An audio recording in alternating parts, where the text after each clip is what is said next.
চলেন একটা ভিডিও দেখে আসি। ছেলেরা যদি 4টা বিয়ে করতে পারে তাহলে মেয়েদেরও 4টা কেন, মেয়েরা আরো বেশি করবে, কারণ মেয়েদের এনার্জি অলওয়েজ বেশি থাকে। समझ रहे हो समझ रहे हो মেয়েদের এনার্জি অলওয়েজ বেশি।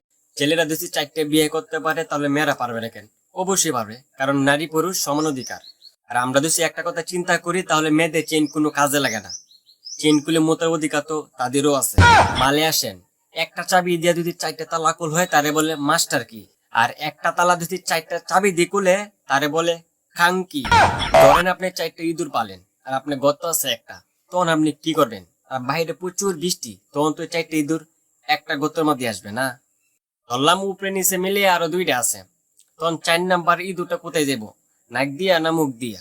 তাও আবার মাসে 7 দিন তাহে লকডাউন। আমি মানি মেয়েদের অনেক পাওয়ার, অনেক এনার্জি, তাহলে এই দেশের মধ্যে এত লুট সেটিং হয় কেন? আমার মাথায় ঢুকে না। একটা ছেলে যদি 4টা বিয়ে করে আর 10টা পোলাপান হয় তাহলে তার বাপের নাম একটাই থাকবো। ধরেন আপনি 4টা বিয়ে লইছেন আর একটা বাচ্চা হইছে, তখন আপনি বাবার নাম কি দিবেন? সানোয়ার, আনোয়ার, কলিমুদ্দি, সলিমুদ্দি, না গড়ে মিলাইয়া জানোয়ার? আপনি কি নারী না ঢাকা শহরের লোকাল গাড়ি? 30টা সিট ফুল, 20 জন দাঁড়ানো, তারপরও বলে চালু উঠেন, পিছনে সিট খালি। আমাদের উচিত কুত্তা মারা ইঞ্জেকশন দিয়ে ওদেরকে মেরে ফেলা, যাতে ওরা দিক আর কেউ খারাপ না হইতে পারে।